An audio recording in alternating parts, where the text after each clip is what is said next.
along with Chairman Kincaid. Appreciate y'all attending.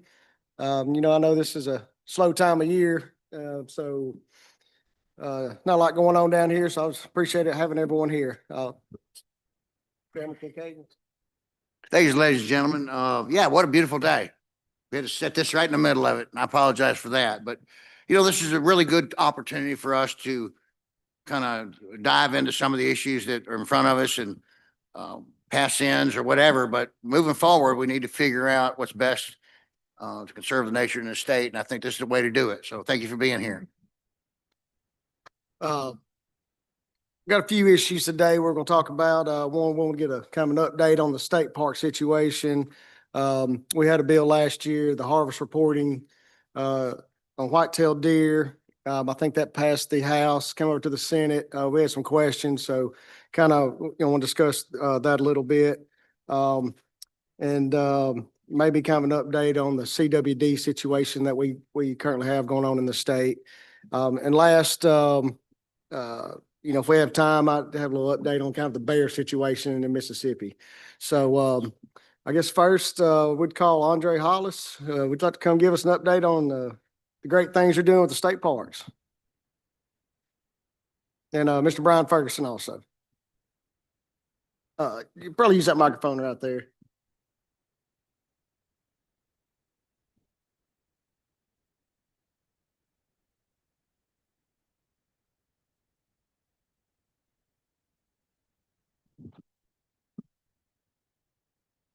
Might have to turn it on. About now? Okay. I appreciate the opportunity, everybody, to just discuss the state of state parks and just kind of the introduction. I'm Brian Ferguson. I'm the Chief of Staff, State Parks, and I got Andre Hollis, who's the State Director, with me also.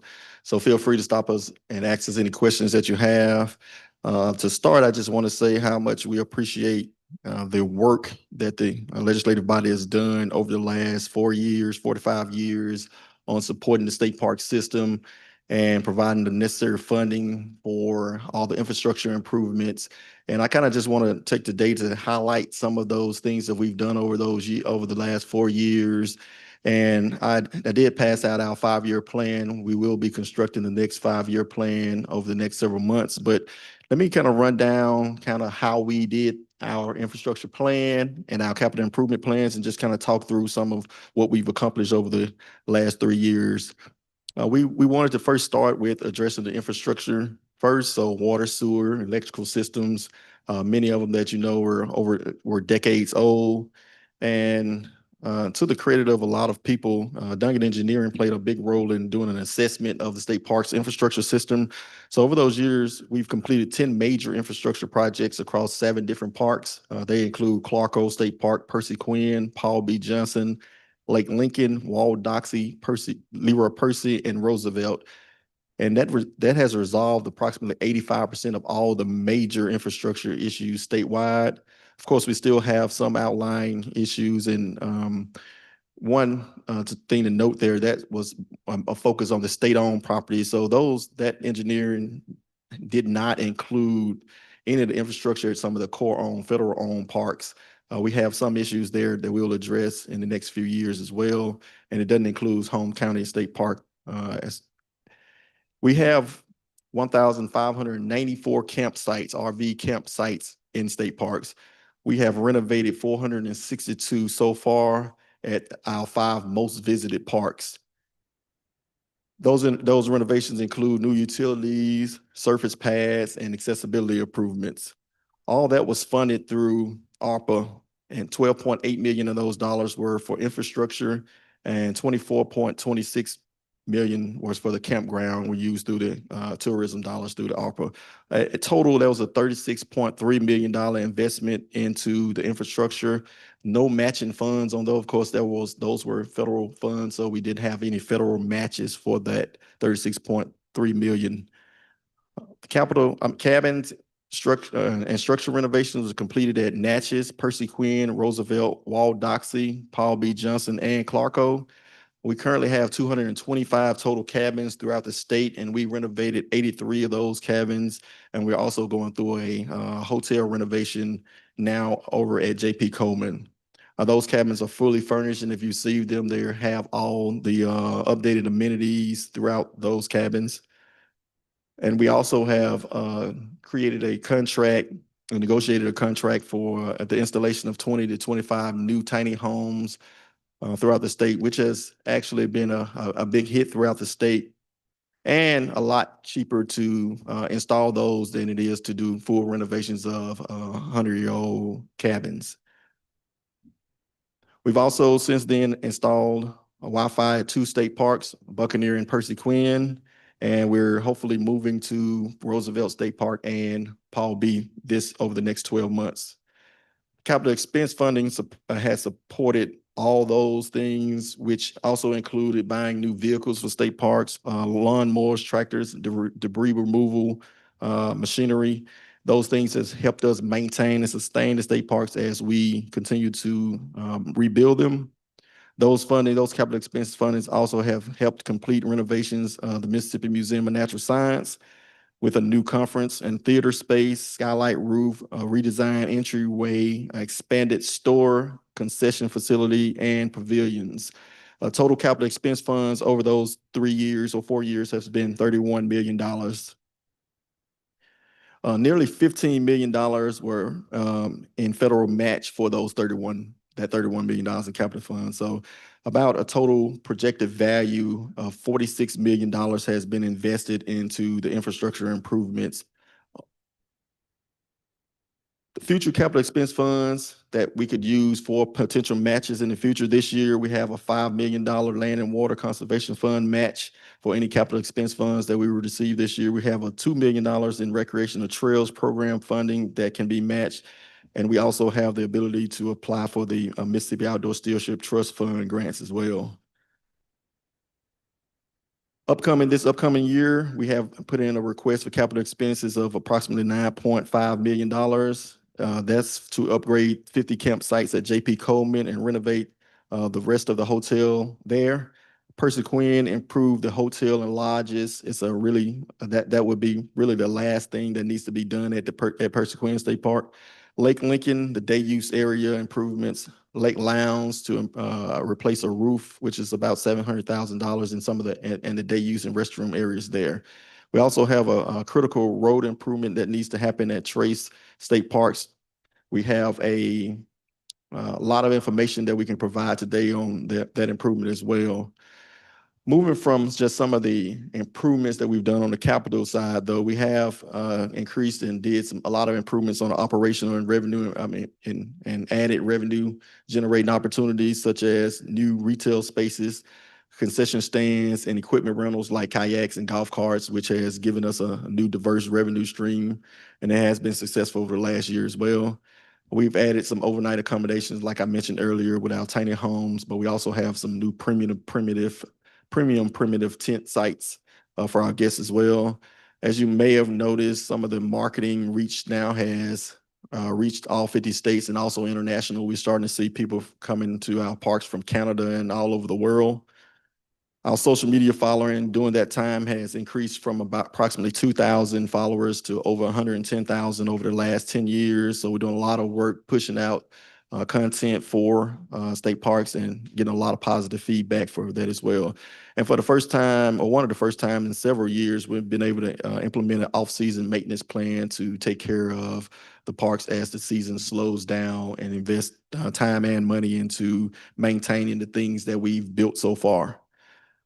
Some of the things that we'll need to talk about in the future would be things like a scaled salary structure for park managers. If you can imagine working at like a Clark Creek State Park versus Buccaneer, where one manager has a trail and a pavilion and the other manager is managing 250 campsites or all over the infrastructure. They have a wave pool, so water parks there, and both of those managers make $44,000 a year. So it's kind of an unequal management. Nobody wants to move from Clark Creek to manage Buccaneer State Park when they can manage a trail versus managing a whole water park. So we have talked to SPB about a scaled approach to our managers and our system managers, giving them a different type of scale depending on the size and the location of their park. We also would like to address at some point some of the retention, recruitment and retention issues that we'll have. A park manager lives on a park full time. They very rarely go on vacations there. They spend all their time and years throughout their career living on the state park. So the housing, building a house and having housing on the state park is important. So we will eventually need to address some of those 50-year-old structures that we're asking new families to move into. And if we hope to have them there for long periods of time and move in and raise a family on a park, we'll definitely have to address making sure we have appropriate housing for them as well. That's a full update of what we have. It's almost impossible to be able to tell you all the many things that's happened over the last 4 years, but it has been a lot. We've seen a lot of growth. We see a lot of new people coming to state parks, and we also see a lot of people returning, just being appreciative of the effort that the state is putting into all those facilities. And I'll more than welcome any questions and comments that you have. First off, I do want to say, I know y'all have done a fantastic job on the repairs. I've toured quite a few parks. I know, a lot of members here have toured some also. But I know we still have a lot of other parks that are lacking. I live up there around where all the core parks are. I understand that they're kind of the bottom of the list. What's your total cost that you're expecting to finish all the parks? Kind of with the upgrades and getting everything kind of, back where people want to come to them. Cause I still have a lot of those parks in my area. I know some others do too. That's kind of a lot of questions I get. Like I said, I think everybody's done a great job. I mean, the parks look amazing. I've looked at some of these cabins and they're probably nicer than most hotels I've ever stayed in, but I know we still have a lot to do. And, do y'all have kind of the expected number of what you think it would take to finish? Okay, so two answers to address two questions. One, on the core parks on the federal side, I don't want to describe them as being on the bottom of the list, but what I will say is we are creating alternative methods to address those parks. One being private-public partnerships, public-private partnerships. I think we are in a good position at Hugh White there in Grenada to start a real public-private partnership. And hopefully through some of those partnerships, we'll get to use some of those private funds invested into those parks, still maintaining the state park structure and maintaining the ownership for the state, but being able to bring in some of those private dollars to invest in some. So just to address the core park situation, we just want to look for alternative methods other than general fund dollars or capital expense fund dollars for those. And we believe that we can achieve that. On the total number, and that's a hard thing to ask just because costs are increasing so fast. But if I had to say, we know total right now for the improvements that we've had statewide is roughly $75 million when you're counting out we count now our federal funds and the capital expense funds that we've had. So the other parks are smaller parks. So it's still about a $50 million number over the course of the next 5 years that can be invested in those parks to bring them up to a standard that you see with Roosevelt and Paul B. and Percy Quinn. Those are some really nice improvements that'll last the next 40, 50 years at those parks. So if we want to bring those to that standard, we're talking over the next 5 years, another $50 million in capital investments. I wanted to also kind of mention too, that we talk about the public-private partnership. We actually had people to come up. Actually, this week they came up and they really interested in taking over certain sections of the park. So that's what we're kind of looking at, not the entire park, but kind of managing certain sections of the park. And right now they super excited, say they ready to go once everything get approved. But we're excited about trying to bring, public-private partnerships to those core parks, because we don't, like we said earlier, we don't want them to be on the bottom of the list. We want them to get the treatment that all the other parks is getting as well. So we trying to spread all of the renovations across the state. And so that is one of the plans that we got in place right now. And it's really looking good. And this past week I went to a Trace Park. Yeah. And the big question, like, the park looks phenomenal, but just the road getting to the park, which is state owned, it's terrible. They're losing people left and right because they don't want to come back out there because, everybody has these $100,000 RVs. But they don't want to go there and they're going to other places. So, I know y'all have been addressing that. We've talked about it, but, that's just up there and there's not been any money really put in that park, but there's some others around the area that kind of similar. So I'm just kind of curious, what we're looking at maybe in the future. Trace you're right. Trace is actually one of the parks that has, I don't want to say one of the most affluent visitors that go to the Trace State Parks. And it is true. Some of the most expensive RVs show up at Trace, and that road is bad. So people are starting, you can see the numbers. We were starting to see less people come to that park, even though they love it because they really just can't get it. But we have looked at some methods that won't cost us $2 million too. And so we're looking at doing some maybe chip and seal roads and different things like that versus asphalt, which is about $1.8 million. A chip and seal road is a little rougher, but still has a 10-year life, and it costs a fraction of that, between $300,000 and $400,000. So we're hoping to be able to get some solid numbers on that. We already have an estimate on it now, roughly $300,000 to get that road fixed now. Thank you, Mr. Ferguson, Mr. Hollis. Yeah, that was one of my questions as well, but, I will just say it out loud. We've come a long way since 2020 when the Senate and the House identified that as one of our weaknesses. We just lacked funding for consistent years. And so to create this plan and to execute this plan, I'm to commend the department to do that because they do look good. I have in fact visited, I think all the state parks. And I can tell you, and most of them recently, they look phenomenal, but they're not without some suggestion. As my colleagues will tell you, we don't get a lot of calls about how great things are. We get calls when things don't work right. And so I would just illustrate that by just pointing out a few things. Obviously the roads at Trace, I get more phone calls about that specific part than anywhere because, again, there's affluent people that go there and love that location. But another issue, we can't compete with the federal parks in our core lakes, and we all understand that. We don't need to try to compete with them. We need to outsource that and take our head out of that. And so moving forward in that direction, I think is the right way.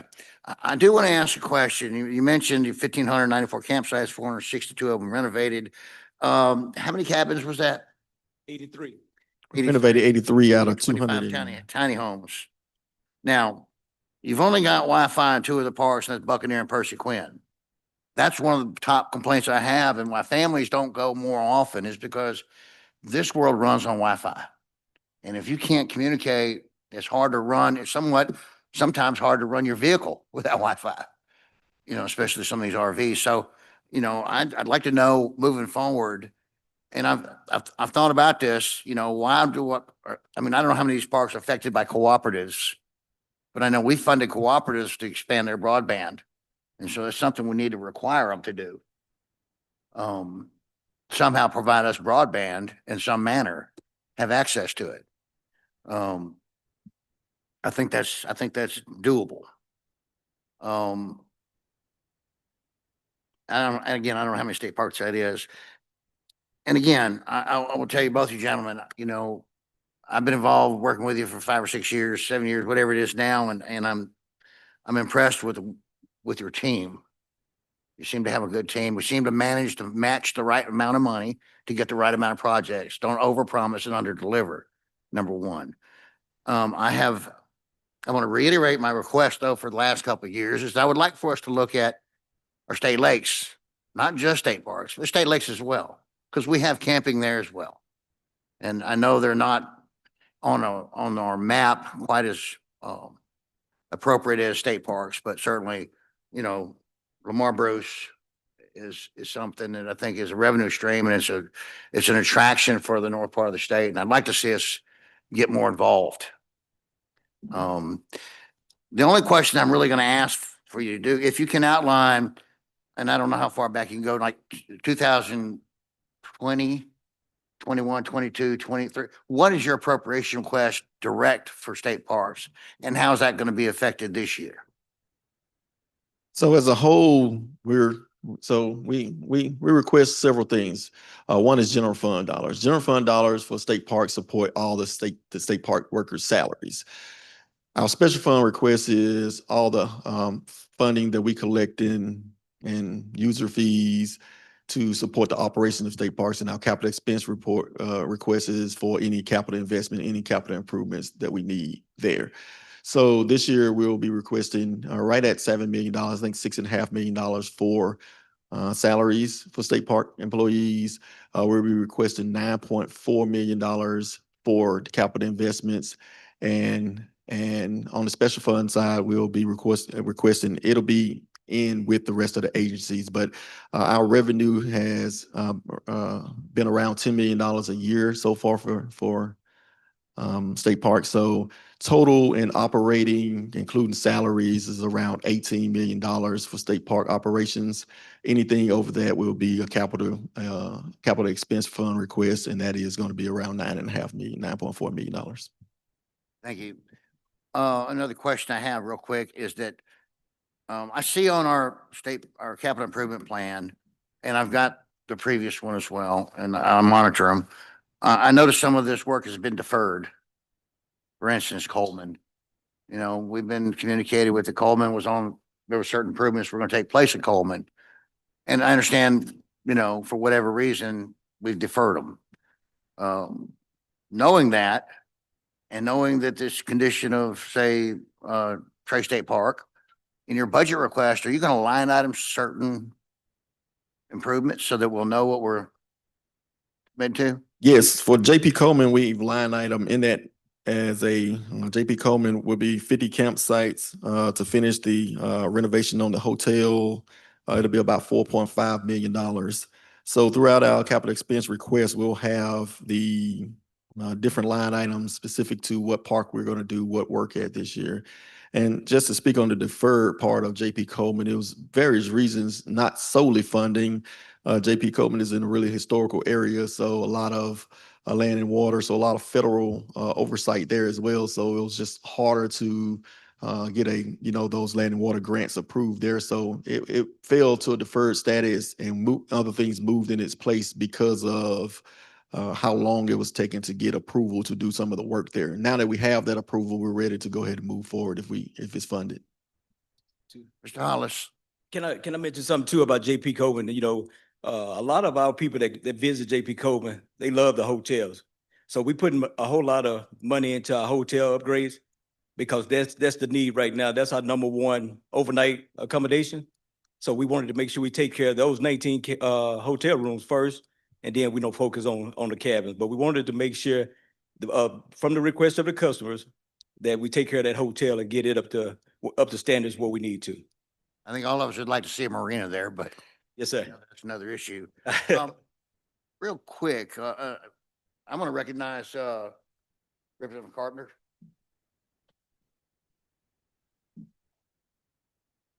There we go. Andre, Brian, thank you for what you're doing at Coleman Park. But I heard you say correctly that the land water grants is what's holding up some of the work. It's no longer. We just had to wait till they finalize approval on that. But Okay. it has been approved now. So the hotel's your first bit of business, correct? Yes. So I do my best to bring as many legislators as I can in June up there to fish. And I think they've seen it and doing great things. But real quick, I know in the early part of the year, the Mississippi Army National Guard worked at Tishomingo State Park for 2 weeks. The engineering unit did. Those guys are willing to do more parks. Would y'all going to be willing? I think General Ginn said he would be willing to work with you guys to get those engineers had rather go work in state parks as they had go to Camp McCain and dig holes and fill them back up. So I think they've done a lot of work at Tishomingo State Park. So thank you for letting them do that and look forward to it. But so the cabins would be when at Coleman Park was my next question. At what time frame would we look at the cabins? I don't have a real answer for that, but I think that we hadn't gotten any architectural designs or any work Okay. done with that. We could certainly see the most used things at JP Coleman are the hotel and the campground. So it's the first thing we're addressing. And we also bringing some alternative camping there as well with the tiny homes. Okay. And then we'll move to the cabins and address those as well. But we do want to focus on the things that we know has a high percentage of use first. And just to mention on the National Guard concept, I've talked to General again also, and last week we actually met with the Mississippi National Guard with an expansive statewide plan to address their ability to come to state parks all throughout the state. So we met with the engineering Good. battalion, met with their leadership, and presented our plan to them last week for a statewide concept to do the same things they did at Tishomingo. So we're waiting on that. So glamping didn't make it. Say The again? glamping didn't make it at Coleman. Glamping, yeah. it'll look like glamping when we get to the tiny homes there. So we found some spaces. We went up a couple of weeks ago to look throughout the park at some nice spaces. But Okay. yes, we did identify an area there for the glamping, the premium primitive locations as well. So You know yes, that's the most beautiful state park in the state, don't you? that's what. Okay. Thank you, Ryan. All right. Senator England, you had a question? Yeah, thank you, Mr. Chairman. Thank you, gentlemen, for being here today. My question is, I think for the last 2 years, we've been able to pay for law enforcement officer salaries out of the general fund. How has that freed up monies for maintenance, and how are you able to do that? I want to hear how that's been helpful. It's changed the landscape of how we operate state parks. It has freed up the entire operational budget for state parks to be able to reinvest all those dollars back into the state parks. And without that general fund appropriation, it wouldn't be possible to maintain what we're building. So that has been a lasting impact. And I think as long as that's in place, all those state park dollars can be reinvested, and you can see it on the grounds being used. 100% of those dollars coming in are going right back into the state park. We actually moved it to a state park fund so that it's separate from the rest of the agency. So those dollars coming in are specific to state parks now. Thank you. Mr. Chairman, I do have one. Can I hit on that a little bit too? I've been with the agency 28 years. And by us being able to by that passing and doing the law enforcement last year, that's been huge for our state parks. Now we able, like Brian said, we able to do the repairs that we needed instead of having to defer those repairs that we needed for another year. We're able to get them done now. And then all the money coming back into our state parks. So now we just got the money flowing back in for repairs and stuff that we've been needing for years. And now we feel like our state parks can match any park in the world. So that was huge. We appreciate you guys doing that too. Yeah, thank you. And that's great. I appreciate your answer. If I can have one more question, it's not a follow-up question. It's actually a separate question. It's from a constituent that called me earlier this year, and he was wondering if our state parks are interested or in any way making any effort to put surveillance at maybe the entrances or exits of these parks. I think he had an experience with a predator that had came in, and there was some parent that was really concerned about what had happened, and they were trying to locate this individual. And you may have heard from him, but that was one of the questions that I had from a constituent directly. Thank you. Yes, sir. I did actually hear from him, but it actually wasn't a state park. It actually was a state lake. So once I talked with him, I directed him to our state lakes director. So it wasn't actually our state parks, but we have looked at, trying to have surveillance cameras up around our gatehouse. Brian got in his notes, I know, about trying to do like the armed gates, because we do have a lot of people coming in after hours that, we never know who's coming in when our guests and our workers are going home. So that would be great for security to have those arms on our state parks. And we would love to have them, throughout the state.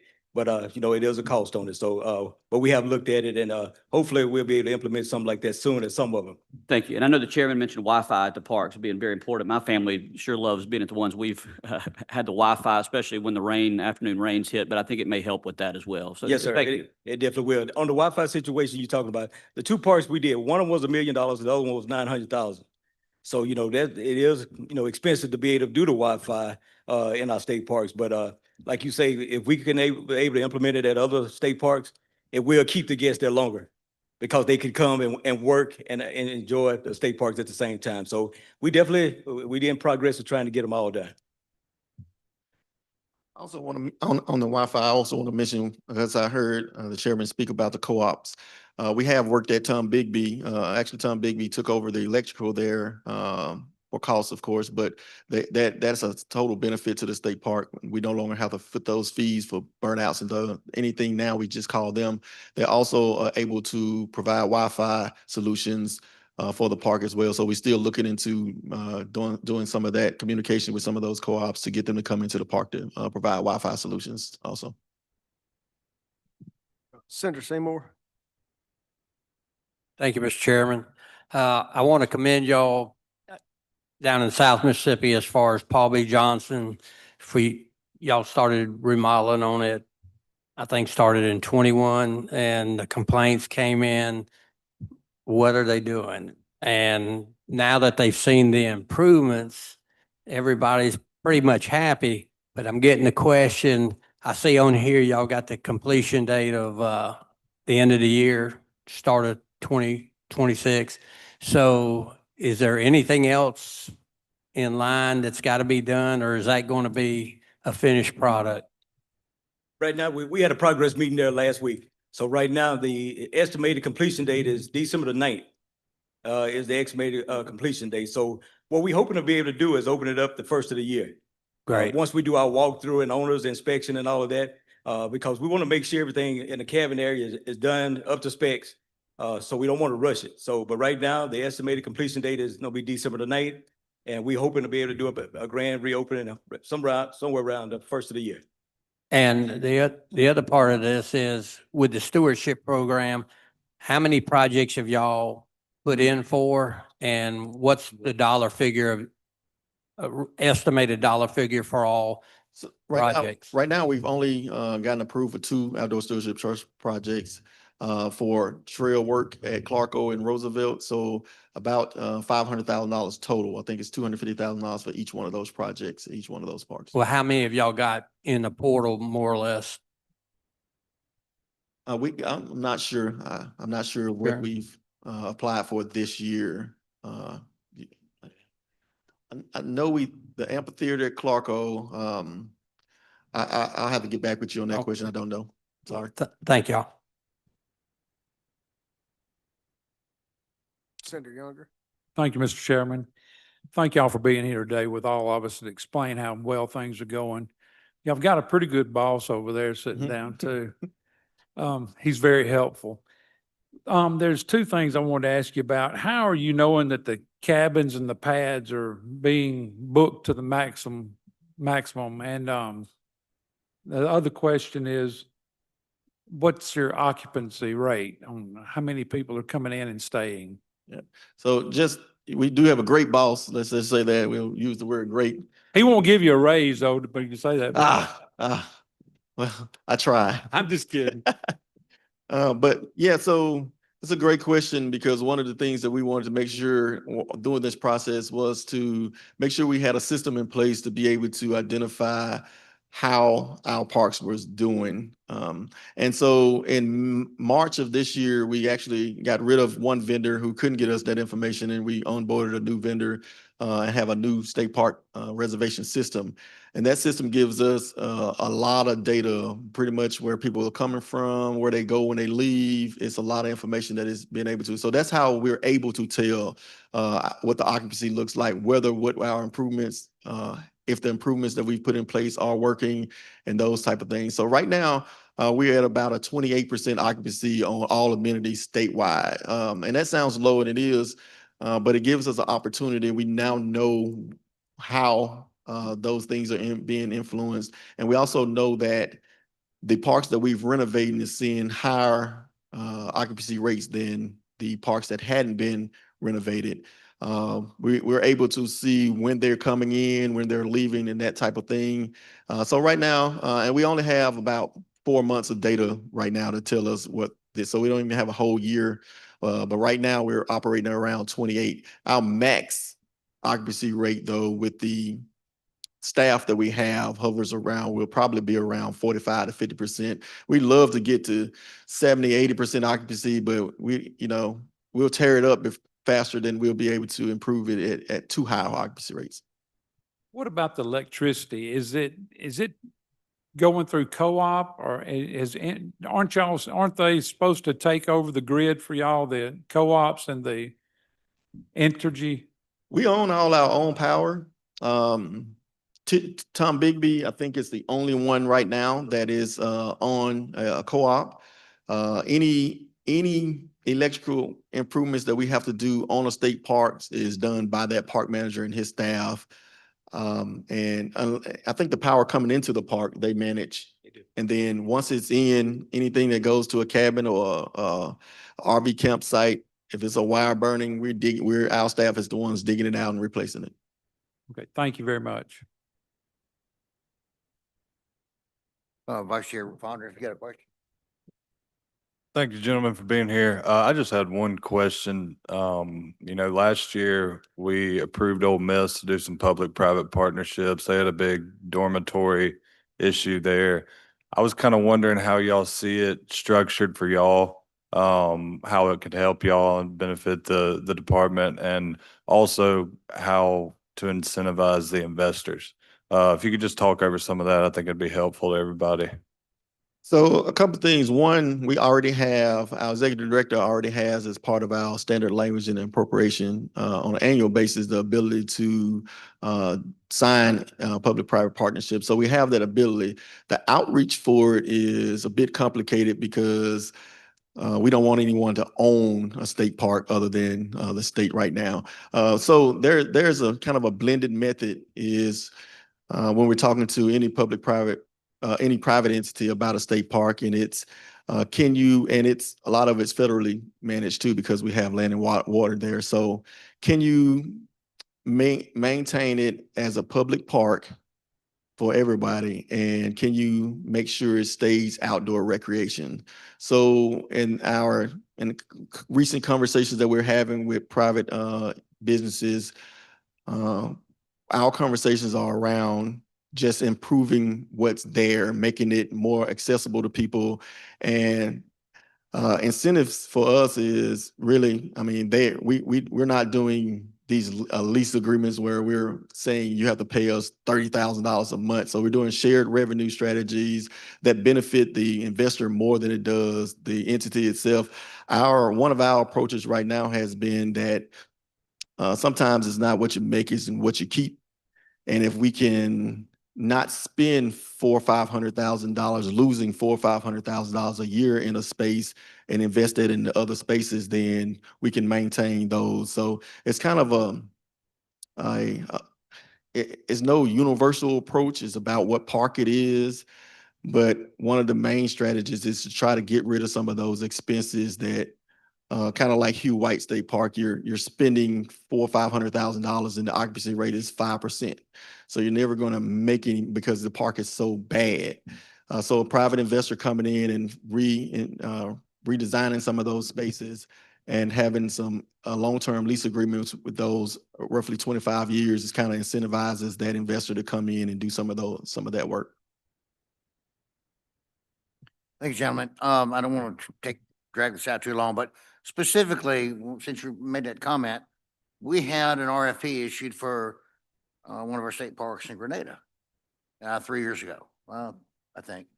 And I understand we had a couple of applicants. Can you follow up and tell me a little bit about, because I know specifically we didn't want to give up ownership of the park, and we just wanted to outsource the labor and the revenue split. What was the drawback, or what do we need to build upon moving forward? I think some of those conversations are about what you can do when you lease a park. Specifically, when you're talking about federal parks like at Grenada and those in Sardis, those parks aren't really intended for outdoor recreation. We have them for outdoor recreation, but some of them are flood control and those type of things. So when you see something like in Grenada and you are standing out looking at bodies of water and you see how gorgeous it is, investors often tend to think that is the opportunity for them to build something like marinas and those things, where the federal government doesn't allow that. And so once you start digging into the stipulation and some of the bureaucratic parts of having those entities, as an investor, you can't just do what you want to do there, build what you want to build. So that's some of the drawbacks. But if you can, in the case of Grenada right now, who we're working with there understands what they can and what they can't do. And their intent is to invest to allow people to just come and experience the outdoors more than it is to be an investor in a park. Thank you. Does anybody, any of my committee have a question? I think Senator Bryan's been waiting. I was curious about the cost of operating parks compared to the amount of revenue we were getting. And understand that I think 4 months ago, we got some software that would tell us how many people are staying and what the occupancy rates are and all of that. It seemed to me that would have been good information to have years ago. But generally speaking, how much does it cost us to operate the parks compared to the amount of revenue we get? It costs about, if you include salaries, it costs between 18 and $20 million to run the state parks. Right now, our revenue is hovering around $10 million a year. Now, that is with, at the time, with at least 3 or 4 parks pretty much closed, our biggest parks. So we've had to do a lot of changes to fee structure, and we've done those changes. So we've made things, we've made reasonable costs, price things reasonably so that people can still come, but not underprice those things. I don't know that a state park system will ever break even. We got a long way to go to there. We have a really small state park system compared to surrounding states, but it's definitely at a current rate about 18 to $20 million a year. And I want to say this because, and I hope it's perceived correctly, but optimally, you need more than $20 million to do it. Like the way we're operating the state park now is more than survival mode better than that. But optimally, you want to provide more services to people and those things and have a bigger staff. We have a really small state park staff, about 100 full-time employees at 20-something different locations. So you're talking to run Roosevelt State Park or Percy Quinn State Park, which is one of the largest parks in the state, you have about 3 full-time management people or people who are actually running a park. So about 3 or 4 full-time people at a park. And that's hard. They're there all day, every day. So if you were to increase what you could do at a park, you need to increase its expenses as well. So we're kind of in the middle right now, just want to maintain it as best as we can. And that number right now is about 18 to $20 million when you include salaries, and our revenue is around $10.5 million a year. Well, just superficially, it seems that if our occupancy rates are so low, that there's a lot of potential additional revenue and additional use of the parks. And just as an aside, I think it's important to keep prices low so that folks can go there and take their families there and not have to spend a lot of money. That's one of the main purposes of the parks. But I don't know whether the parks are empty midweek, if they're full on the weekends, if it varies by time of year. I don't know if the rates we're charging vary like that or not, but I just wonder, is there anybody looking comprehensively at occupancy rates, how much we're charging when the facilities are empty, and when it would be economically feasible to build more facilities if you could get enough revenue to operate them. And just in sort of the big picture of things, we have a huge investment, a huge resource in all the square miles of the state parks, if nothing else, just the land that's there, the roads and infrastructure that's been built. And I wonder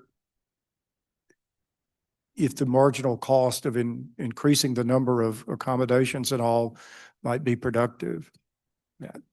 I don't know, and it's not my area of expertise. I'm just wondering, are there people looking strategically and thinking about that sort of thing? So I want to give you some confidence in that, knowing that the answer to the question, yes.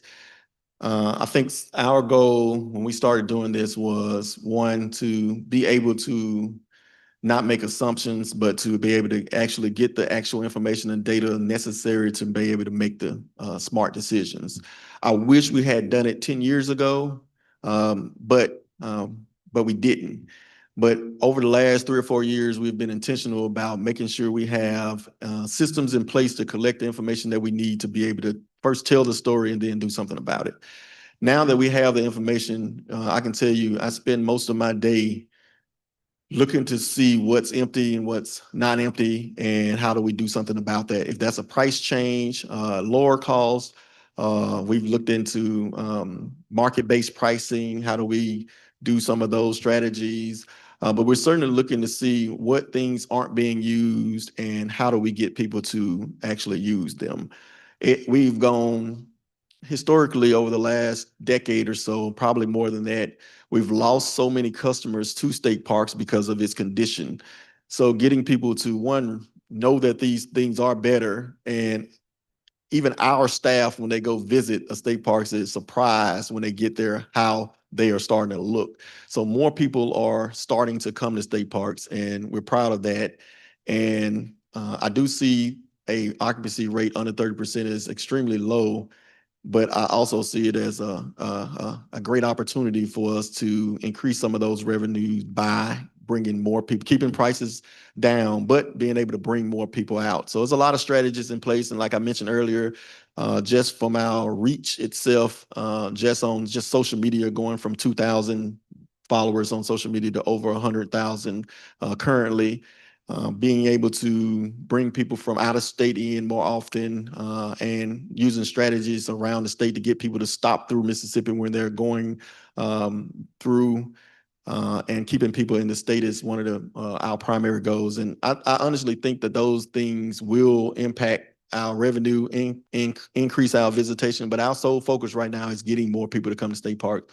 And I think we are looking and having really intense conversations about just doing that, getting more people to come to the parks, not just putting millions of dollars and making it look pretty, but actually getting people to come once they are nice. I'm going to call them CCC cabins. I don't know that that's accurate. I think some of them literally are. But do we have a number of cabins left over from way back when that have working fireplaces? Yes, you could probably tell them how many CCC cabins, but we are renovating some of those too. And some of them do have working fireplaces, yes.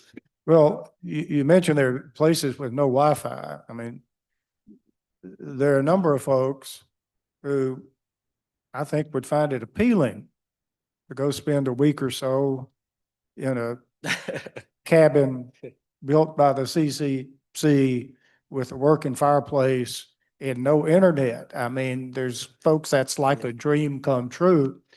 And as I say, it doesn't have to be popular with most folks. You don't need everybody, but I think they're assets that some people would find appealing. Maybe that's a group you can market to. Anyway, I believe it to be the case. We have a huge asset, and there's some way to capitalize more and get more people in the parks. Yes, sir. And that's one of the things too, that we don't want to do renovations on all of our CCC cabins, because like you say, a lot of people do love those fireplaces instead of the electric fireplaces that we put in now. So we are. Oh my heavens, you're taking out the fireplace. Only in some of them, not all of them. So we still don't give you that feel, that experience that you're looking for too. You can go to Leroy Person right now, and we'll give you all the done internet, phone service your heart desire. Right. It's a beautiful cabin. It's the first CCC cabin built in the state. You want. If we're taking out fireplaces and putting in internet, something's wrong with the world. So we're taking out fireplaces that can't be really, a lot of them can't be fixed. So they were built 100 years ago, and when they light a fire, the smoke is more smoke inside than outside. So in some of the cases that the public may not understand is that some of those cabins, you can't light a fire in it. So we're putting alternatives in so that you can have a fire, but not smoke inside of it also. Well, I'm not in favor of building fires with chimneys that are not in working order, but I believe it's possible to keep up the chimneys. Yes, sir. And I wanted to mention too, you was asking about occupancy, making sure we was doing our diligence as far as making sure, are we trying to keep the rates down and stuff like that? We looked at it, our slower times is November, December, and January. So we did a lot of promotions already trying to get more people coming in. So we lowered some of the rates on those promotions and we try to give discounts. So we are definitely looking at that, trying to bring more people in during the off season when it's really slow. So that we have been working on that and we're gonna continue. I think we got time for maybe one more question. Senator Seymour. Thank you, Mr. Chairman. Other than flood control, dealing with the Army Corps of Engineers, how fast are y'all able to get issues resolved? Are they being more expedient or are they? We have a pretty good relationship with the Corps. So I can call them anytime.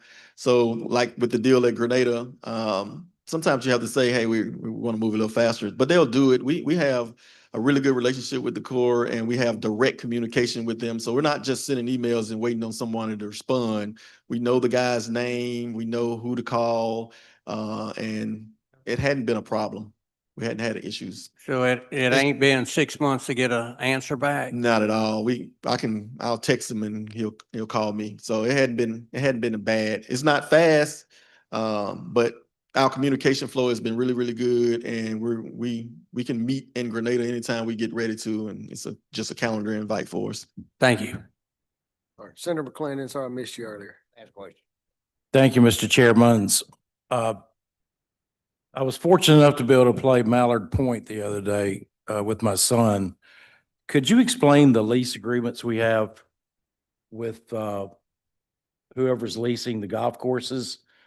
And if a major expense comes up, say irrigation, cart pass, that kind of thing, is that on the state or is that on the person that's leasing the golf courses? So we've agreed to the major capital improvements for the leaseholder so that they don't have to deal with structural things that are 50 years old there. So if there's an irrigation issue or well, I think we got a water well go out here recently that we've taken care of. So that is still on the state. Well, I can say this for Mallard Point, it's probably in as good a shape that I've ever seen it right now. As a matter of fact, they just held the six-day high school golf championship there. It's been really successful over the last, I think we signed at least maybe 3 years ago, and it has lasted, and they've done a great job there. So are we making money on the golf courses? No. Has play improved? I mean, has play grown? I know in Northwest Mississippi, it's hard to get a tee time anywhere. And Well, I don't have any direct numbers, but I'll say we know when play is down when the leaseholder wants to give the property back to us. So since they hadn't done that, I feel like they are being successful there. That has been pretty much a standard over the last 10 years. So if the property is not doing well, they are itching to give it back. But Mallard Point has been really successful. We hadn't had any negative communication with them, and when things need to happen there, our staff jumps in and deal with it when needed. the last question I have is there's 2 cabins there at the golf course that hold 8 to 12 people, I believe. Are those leased by us or are those leased by the golf course? That's part of the lease agreement, so they lease those. So the golf course lease. Yes, sir. Okay, thank you. Thank you, gentlemen. I think that's going to conclude us today. Gentlemen, from Hernando, nobody makes money on golf courses. Nobody. But they're great to have, and Mallard Point is in great shape. Got a great leasee there. Ladies and gentlemen, we're going to move on to the next topic we have, and I think one of the things that we really need to discuss, and what it was a point of interest for everybody here, and that's the condition of our whitetail herd in our state and the impact that CWD may have on that. I'd like to recognize Mr. Russ Walsh to enlighten us on what the status of a current CWD program, some reporting, and hopefully he's got some positive news about moving forward. Thank you, Chairman Kincaid, Chairman Suber, gentlemen of the House and Senate. Thanks for having us today. The opportunity to share some information with you. We have some information, I think, brought to you about whitetail deer game check and CWD. And Chairman Kincaid, I'll be glad to start with CWD since you opened there. This continues to be a conservation challenge for our whitetail deer herd in the state and really across the country. And we've been dealing with CWD as we've known it in the state since 2018. Our staff has worked diligently for 7 years now to try to address this challenge, and we'll continue to do so. You have some information there in your handout about our current numbers. And first, let me say, since I think 2019, maybe except for 1 year, the legislature has appropriated money to the agency to help address this, and we appreciate that. We thank you for that. Without those dollars, we probably would not be able to do what we have done in the last 7 years, whether it's testing or buying equipment or having sampling, whatever sampling equipment, whatever it may be. So thank you for that. That's been a big help to us in the department, as well as helping our hunters. So I think on page 5 there, you will see this is a summary of where we've been since February of 2018. So our primary areas of CWD in the state are North Mississippi, the Benton, Marshall County area. That's a core area. I think you'll see a map there on page 6 showing that area. And then in the South Delta and the Warren and Issaquah County area, again, you'll see that on page 5. But we do have CWD detected in 18 counties. We've detected 447 positives since 2018. And again, you'll see the lion's share of those are in that Marshall and Benton County area in the South Delta. CWD does continue to expand.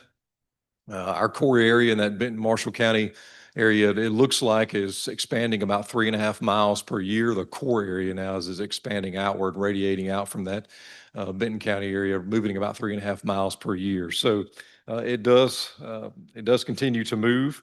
But our goal is to continue engaging with our hunters. One way that we can help combat the disease is to lower the deer density. We probably have the highest deer density really anywhere in the country right now. We have a very high deer population. And so one way that we can help mitigate this disease is by reducing that density. So we encourage hunters to exercise their bag limit or at least take one more deer to try to help get the deer population down, because that's certainly a mitigating measure. And there's no way that we're really going to be able to combat this disease if we don't keep our hunters engaged. So that's one effort in the agency that we are working on diligently every year, and that's to keep hunters engaged in this fight and keep them in the woods and get their kids in the woods as well. It's certainly a conservation challenge. We'll continue to address it. We appreciate your help. And we'll continue to visit with you about this issue, engage our hunters with this issue, and help address this challenge because it certainly is one that is threatening deer herds across the country. Our neighbors in Arkansas are seeing the effects of CWD. They are seeing it drive their populations down. They have some core areas up there where they now have a deer per 500 acres. It's 1.2 deer per square mile. That's not a lot of deer, but that's because of CWD. And so they're continuing to combat it, and we certainly don't want to get there. So we want to try to stay ahead of it, and we'll continue to stay in that fight. Chairman, I'll be glad to entertain any questions about that. Gentlemen, you just indicated that the deer density in the CWD areas is exponentially high. How do you know? So we have two things that we look at on an annual basis. One is that we do an annual hunter harvest survey, and so we have an estimated number of deer that are harvested, And then we collect data from our deer management assistance program as well as our public lands. So deer are checked into those two. If you're on DMAP or if you're on public lands, we get information from there. We also do herd health evaluations every year. We get information from collected does. We get the health of the herd. We also look at average breeding times. We look at some information there. And so all of that information we put into what we call a population reconstruction model. So we're able to use that data to basically grow the population and see kind of where it is in a snapshot in time. And so our population reconstruction data tells us now that we are at extremely high deer density using the data, again, from the annual hunter harvest survey that's done by a third party, as well as the DMAP club. But what we don't have is that statewide harvest estimate through Game Check. Before we touch on that, I want to back up something I see in this report where $400,000 is what we put in CWD annually. That's correct. Yes, sir. Is that making an impact? Do we need to increase it? Because I don't, with the growth of CWD, I don't see it. We're impacting it. So do we need to spend more money? So $400,000 right now is a good number. Where we kind of teeter on that margin is sampling. So last year we sampled, I think, 10,700 deer, and that's about $22 a sample. So the more we sample, the more, and that's been number one from our hunters. That's all hunter harvested samples, some roadkill mixed in there. We also have a taxidermist program where they're collecting samples for us, which has been a wildly successful program for us, where we're paying taxidermists to do that. So right now, that $400,000 is getting us where we need to be. But as we increase sampling, and as certainly as CWD expands across the state, that number could go up, Chairman. Thank you, gentlemen. I would submit to you that you astound me with your biology and your science. As a hunter, I can just tell you that in owning property in both Marshall and Pippa, which is right on the Benton County line, I've seen a direct impact CWD's got. You know, in the last 5 years, I see a lot less mature animals. Now, I don't know where they're going. All I know is that I don't see them because we don't feed. So photography doesn't work with a lot of impact. But I can tell you is I know I have a big difference. And I would also tell you that from my conversations with constituents and in the area, I see less interest in buying a hunting license to chase whitetails because of the CWD frustration. So that I go back to the question is if we're growing this fast on our CWD, is it just from detection, or is it because we're spending more money, or is it grow? You say it's growing 3.5 miles a year. Well, I don't know, what that really means. I mean, I see it down in the Gulf now. I see it. So it's not growing from one central spot. So I would just tell you that, as a landowner in two counties, that I'm really concerned about where we're going. I don't see enough advertising. I don't see enough promotion about testing. And I think I just sense some frustration from the local hunters in my area. Would you agree with that?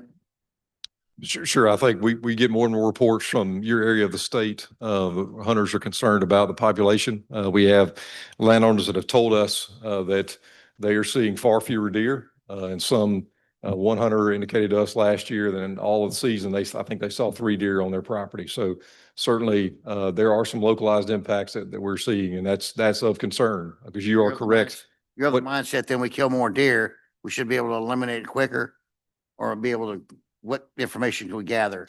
Yes. I know that this year I was issued 10 permits within the 3-mile area where I killed a CW deer positive deer.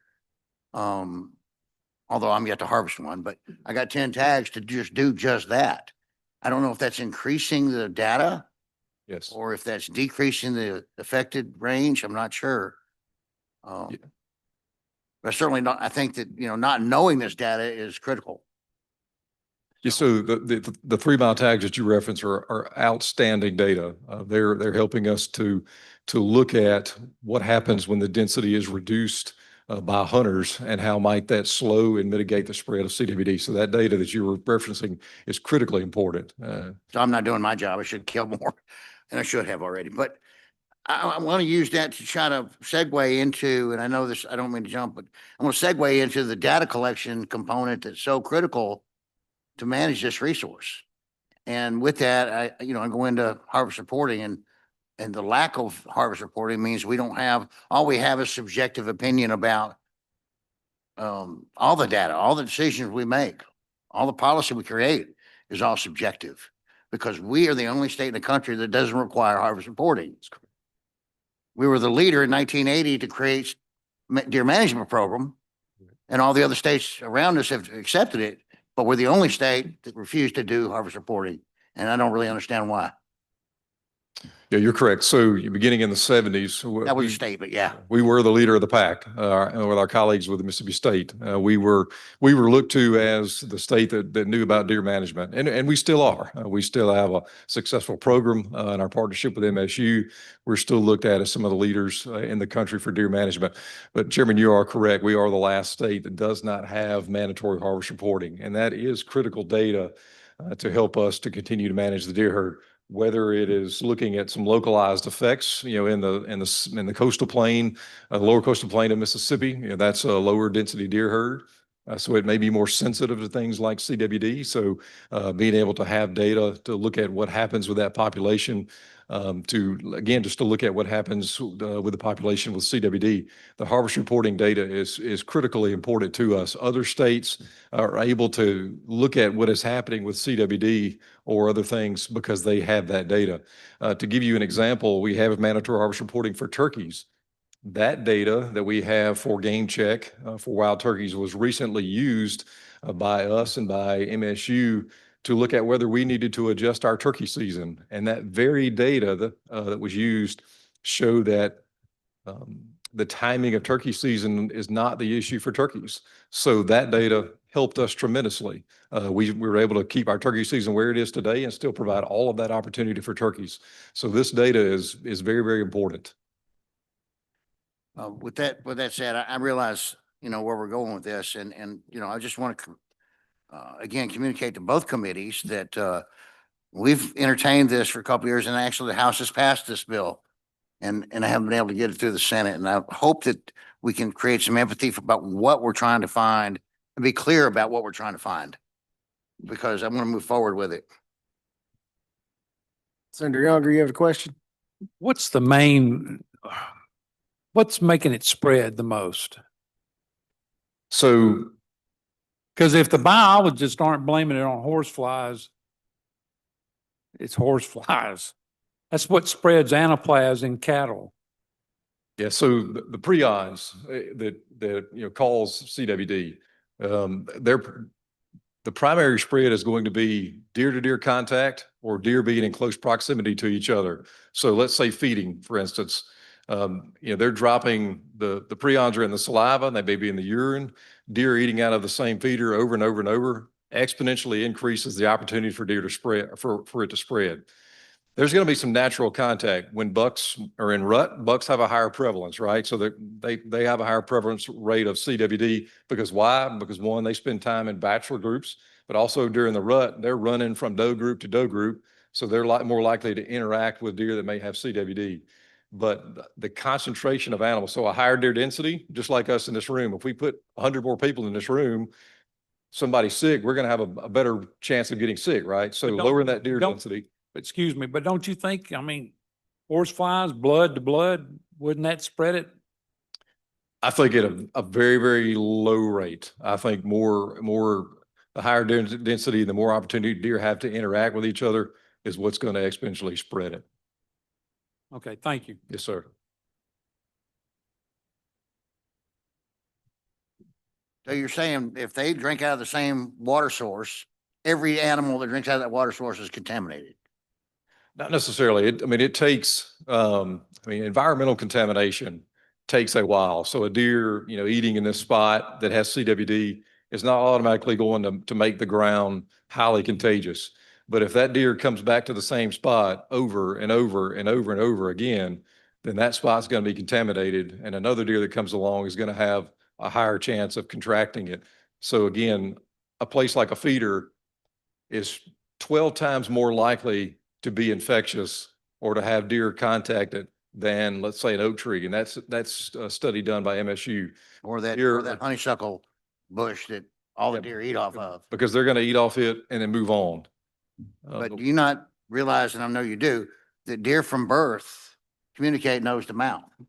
That's right. So we know that a doe can pass it to her fawn. So a doe that's infected, more than likely she's going to infect her entire family group. So if you shoot a positive doe, more than likely her yearling and fawn are positive as well.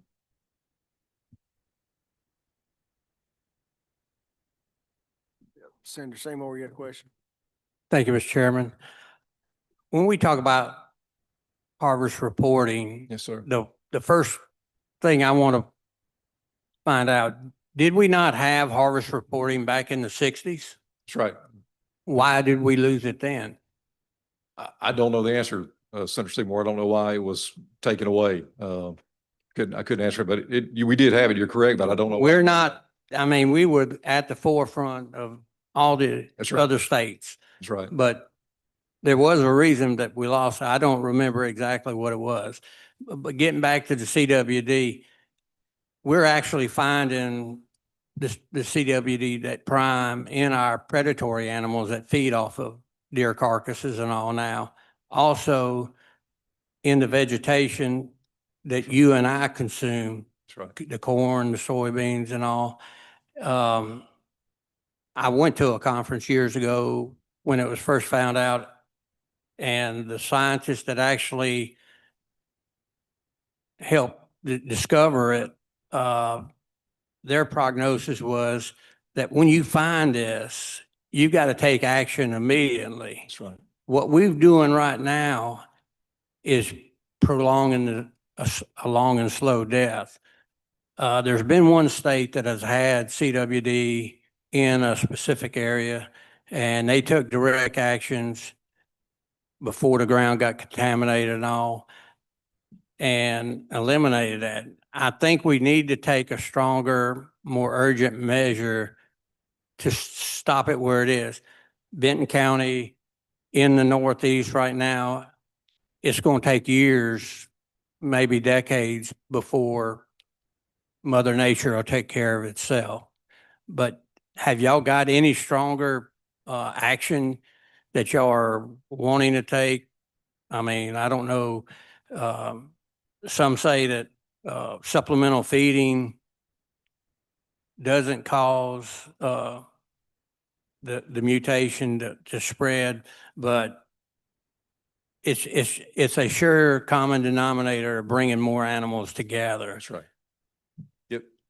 Certainly more so. You're correct. So it's not the feeding itself.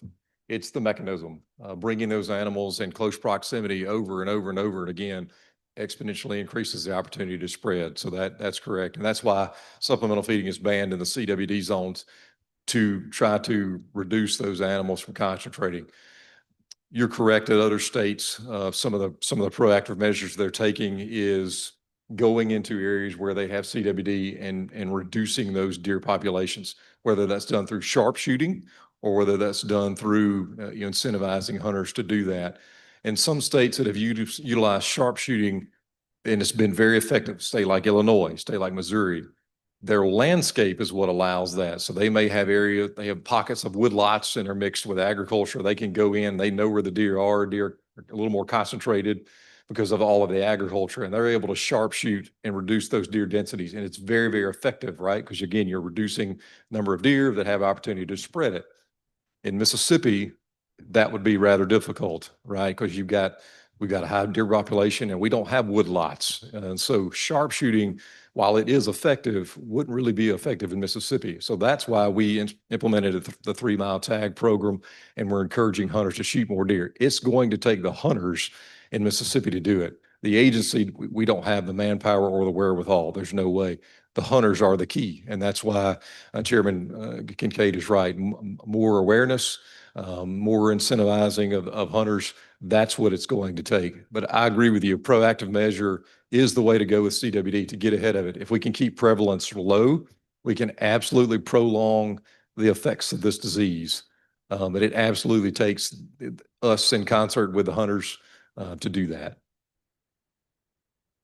is there a way to incentivize to the hunters to take more of the female population? Because that is our drawback right now, even though you're putting out 7, 10 deer, whatever in certain areas to try to decrease it. The mentality of most of your sportsmen is, I'm out there to shoot the big buck.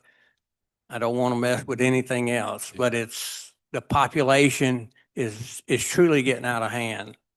I don't have an answer, but Yeah. I hope somebody can come up with one. Yeah. Thank y'all. I've got one final question. I want to just, if you can bring us an enlightenment to, what's the national, snapshot? Is there some real progress and research out there? I know they're doing some live deer tests now as opposed to the terminal deer.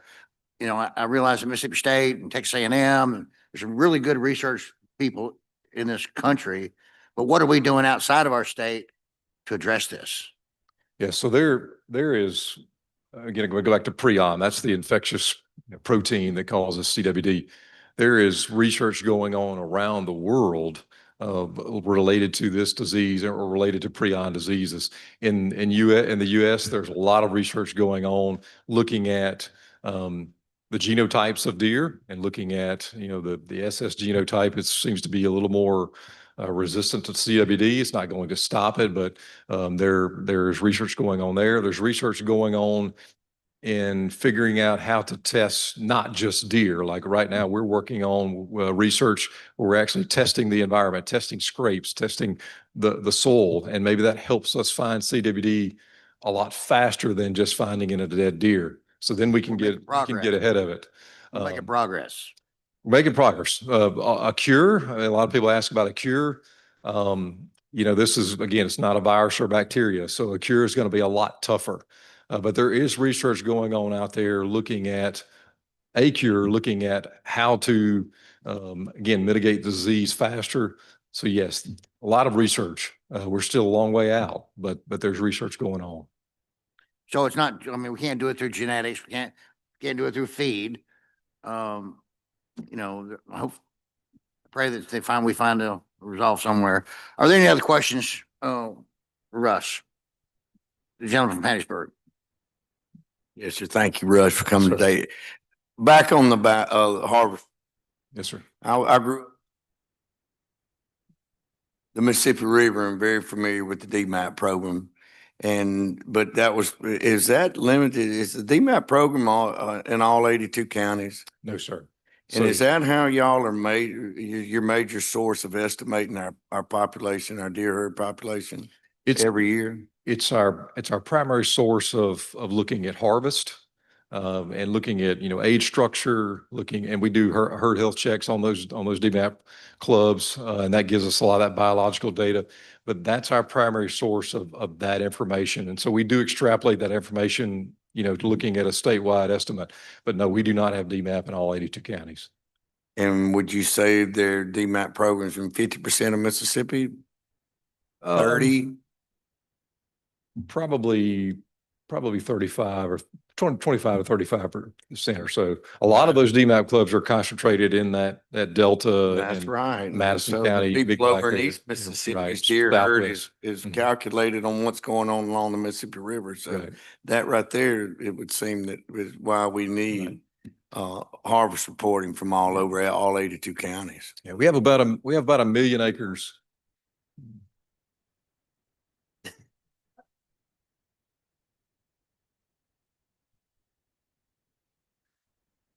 Are there any other questions?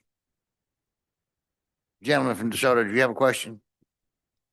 All right, that concludes our conversation about that. I presume that we're all in agreement then that harvest reporting is something we need to do and we can embrace it.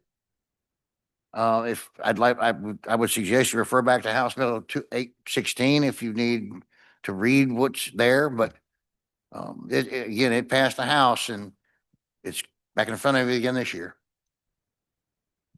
Senator Seymour, do you have a Mr. comment? Chairman, I'd just make one statement to that. And a past president actually said it, but trust and verify. just to list it on a app on a phone, that is not scientific data.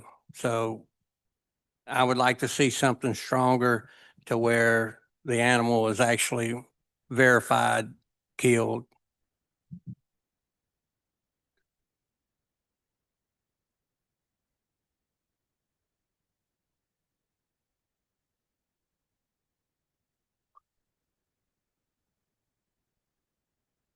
I don't disagree that physical tagging is a component of that, but it's also an expense, quite a bit of expense.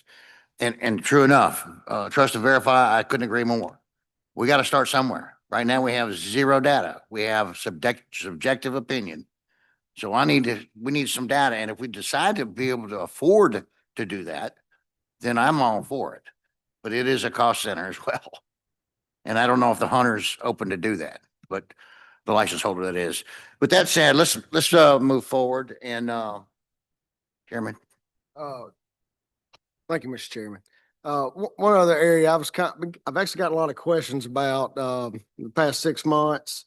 And, I saw Mr. Walsh running off and I was hoping to catch him before he snuck out. But, I know in Arkansas, there's been a fatality and, it could have been a result of a bear. There's been a few questions, I've received. But the biggest, comment I've had is people just want to know kind of what's going on with bears. Are we looking at a seasoning time soon? How many bears we have? I mean, just kind of give us a rundown of the bear program. I know I've talked to you a little bit about it. I'm kind of a little curious myself. So, just give us an update, just kind of your den checks and kind of what the progress is. Sure. Thank you, Chairman Suber. I think there in your handout on page 7, you had kind of a rundown of where we are on the bear program. So bears have a storied history here in Mississippi. A lot of great information, going back to Teddy Roosevelt and the famous bear hunt and onward. So we really have a storied history here in Mississippi on bears and have made a lot of progress. But we're in a good place right now. You can see some information there where we are as far as research goes. We are still capturing bears, putting radio collars on them, tagging them, looking at movements and home ranges, looking at reproductive rates. We're doing den checks on females every year and looking at cubs, looking at survival rate. And so we've made a lot of progress in the last 3 years on our bear program. The bear population is certainly expanding in the state. We're producing our own bears now. We have a good breeding population of females, so we're producing bears right here in the state. But we're still getting a spillover of bears from Arkansas, Louisiana, having bears come out of the Mobile Basin of Alabama, probably getting a few trickling in from the Appalachian drainage. But we're certainly seeing expansion. The number of sightings, number of reports we're getting has gone up exponentially. One thing that is a little bit of an enigma is some of our data shows that I'm going to throw out scientific terms, Chairman Kincaid, of our home ranges that we're calculating on our bears are a lot larger. Bears are using a lot larger areas in Mississippi compared to other states. And kind of what that tells us is that we're still on the leading edge of a bear population. You see those bears out there making larger movements because those are the males that mama's kicking out. And so they're going and just roaming, trying to find their own home range, or there's females venturing out, going to find their own home range. So you see them using a little bit larger area. So that shows us that our population is still cut on that leading edge of expansion, but we do have some pretty good anchor populations. Southwest Mississippi, Wilkinson, Adams County, a lot of bears down there. Interior Delta, Esquina, Warren County, a lot of bears. The Washington County area, a good many bears. As far as what is that number?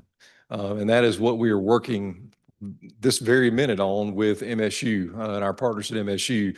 All of the data that we are collecting, they are developing a population model for us to tell us an estimate of how many bears are in the state. If you go back, 20 years ago, we used to say probably about 150 bears in the state. We know that we're well past that. We know that we have way more than 150 bears. Some of the preliminary numbers that we actually looked at today in Southwest Mississippi, and I'm talking, Wilkinson, Adams, Claiborne County area, could be anywhere from 250 to 500 bears just in that area. Don't take me to the bank on that. That's some very rough preliminary numbers that we literally got yesterday. So we're still running that model with MSU. We hope to have a statewide estimate on the number of bears. And when we have that model, what that's gonna tell us is how many bears can we remove from the population without it being a negative impact? So we certainly have come so far with bringing bears back, and protecting bears and doing all the good things that we've done over the last, 100 years. We certainly we don't want to take a step back. So what the model will tell us is estimate number of bears, how many can we take out without it being a negative impact? And so we hope that we're really close with that, Chairman Suber. Probably, hopefully over the next several months, we'll be able to talk more intelligently about that number. We were asking about chairman tags. Senator Brumfield. Yes, thank you, Mr. Chairman. Quick question, friendly question, I guess. Have we tested the bears for chronic waste disease, or are they immune from the chronic waste disease? And will that help us kind of mitigate some of the chronic waste disease with the number of bears that we have? Good question, Senator Brumfield. If you all have heard about the bear attacks in Arkansas over the last couple of months, those bears were tested for CWD. That was one big question was, did they have CWD and was it mentally impacting them? Because it's a neurodegenerative disease. And so for deer, it causes them to basically lose their mind. And so that was one of the concerns about those two bears was, did they have it? And they did not. The most recent did not. So there certainly needs to be more research there because we know that bears are going to eat deer. They're opportunistic. If they come on a dead deer and they want to eat it, or they come across, an easy kill, they're probably going to eat it. Now, they don't make their living on eating deer, but are they going to eat some? Sure. Might they help with CWD? Yes. Just as with other predators might. You've got a deer out there with CWD, that deer is weak. It's the weakest of the pack. It's more likely to get killed. That's a good thing, right? Because that deer's not going to spread it to other deer. So predators might actually help us with CWD by eating the weakest of the pack that has CWD. Now, will they get it? Will they transmit it? Still, we got to see them. We don't know.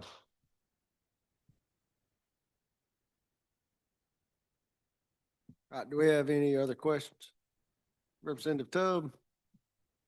Thank you, Chairman.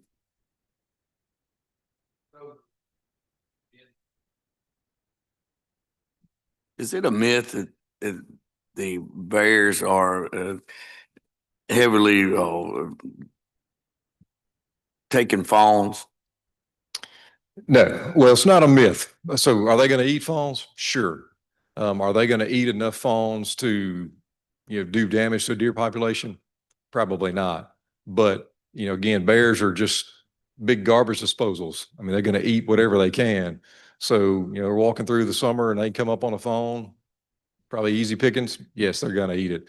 But are they waking up every day thinking, I'm going to go eat a fawn? No. So. Going back to the attack in Arkansas, I have heard of a few folks talking about the corn feeders getting destroyed. I mean, I know that's gonna happen, but is there any concern or worry in any of these counties? You said Wilkinson, I didn't catch the other county, but you said 250, 500 bears.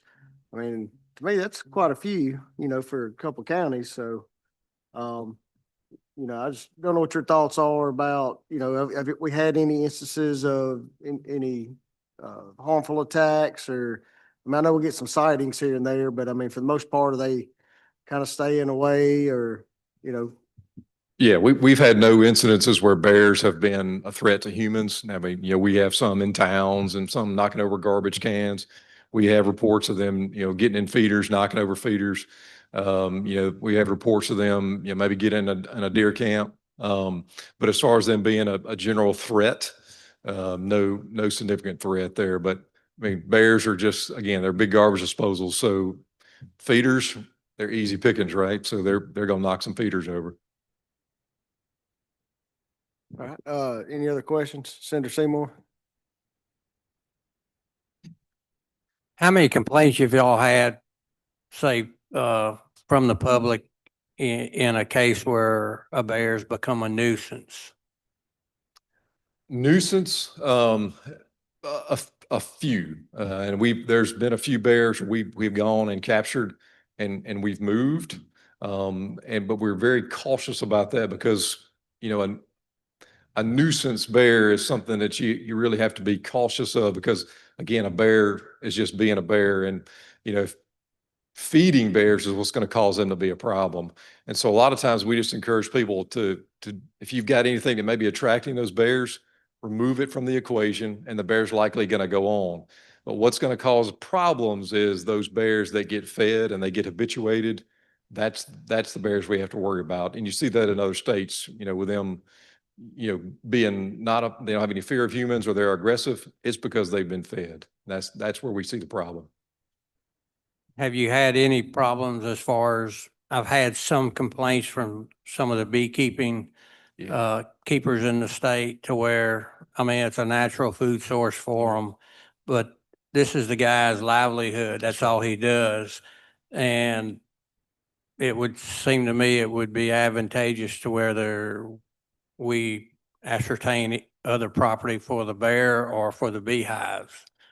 Yeah, to and keep the conflict down. That's right. You're exactly right. We've had some incidences where they've got into beehive or apiaries, and so we've tried to help mitigate those. And we've actually talked about potential programs that we may have as an agency that may help with that. Maybe it's electric fencing or some kind of mitigating measure to keep those bears out of there. Electric fencing, it is a pretty good tool, and it's been helpful. So us having that ability to help landowners, we've had those discussions. All right, any other questions? Well, I want to appreciate everybody coming in today. Like I said, you know, we had a few issues we wanted to talk about. You know, the harvest reporting would definitely probably be a issue that'll come up during the session. State parks, like I said, I'm excited of what I've seen. I know you know, Director Posey is leading a good team. You know, so far the team I've met, you know, everybody seems to be working hard. My goal was try to make sure we get some more money, finish the parks. So we're working towards that. Chairman Kincaid, do you have anything? I can reiterate what you said, but I would just submit to you that I don't know if there's ever finishing this park project. It's an ongoing, we're never going to get done because we need to always improve. The way to attract people in is to stay current with our 21st century thinking and what we do. So obviously with the Wi-Fi and that type of thing. So I don't know that we're ever truly going to be done, but we're going to renovate them to a point where we can all enjoy them for lifetimes to follow. And that's the point. We got to leave our children in a better place. And I thank the leadership in both the House and the Senate for identifying that several years ago and making it a priority and then endorsing that every year with an appropriation. So thank you very much. And with that, I'm going to call us recessed or adjourned. Rise and report.